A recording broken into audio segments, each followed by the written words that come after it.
নমস্কার। আজকে দৈনন্দিন রাশিফল নিয়ে আলোচনা করব। আজকে হচ্ছে 7 ফেব্রুয়ারি 2025, অর্থাৎ আজকে হচ্ছে শুক্রবার। শুক্রবার সারাটা দিন কেমন যাবে চলুন তাহলে জেনে নিই। আজকে দৈনন্দিন রাশিফল আপনার রাশি কি বলছে। মীন রাশি, আজকে মা বাবার সঙ্গে কোনো কারণে তর্ক বিতর্ক বা বাদানুবাদ হতে পারে। ব্যবসার জায়গাটা শুভ যোগাযোগ। দুপুরের পরে কোনো আপনার এক্সট্রা ইনকাম বা কিছু পাওনা আদায় হতে পারে। সম্পত্তি নিয়ে চাপ বাড়বে। আজকে কারোর উপকার করতে গেলে আপনার খরচ ব্যয় বা টেনশন বাড়বে। অংশীদারি ব্যবসায় যে উন্নতি, চাকরির স্থানে জটিলতা, ভ্রমণের জন্য অতিরিক্ত খরচ, কোন ভুল কাজের জন্য যে অনুশোচনা বা ভুল কথাবার্তার জন্য যে কোনো সম্পর্ক নষ্ট হতে পারে।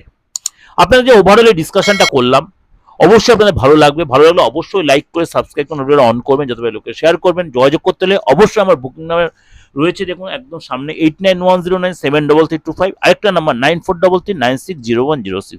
আপনি দেশের যে কোনো প্রান্ত থেকে অনলাইনে বলুন অফলাইনে বলুন অবশ্যই সুযোগটা কাজে লাগাতে পারেন। আপনার ডেট অফ বার্থ থাকুক আর নাই থাকুক, আপনি অনেকেই মেসেজ দিচ্ছে আপনি বয়স্ক হলেও কোনো অসুবিধা নেই। আপনি আপনার ভাগ্য আপনি জানতেই পারেন, তার জন্য কিন্তু অবশ্যই একটা ফিস দিয়ে আপনাকে সেটা জেনে নিতে হবে। ভালো থাকবেন, সারাটা দিন আপনাদের ভালো কাটুক। নমস্কার।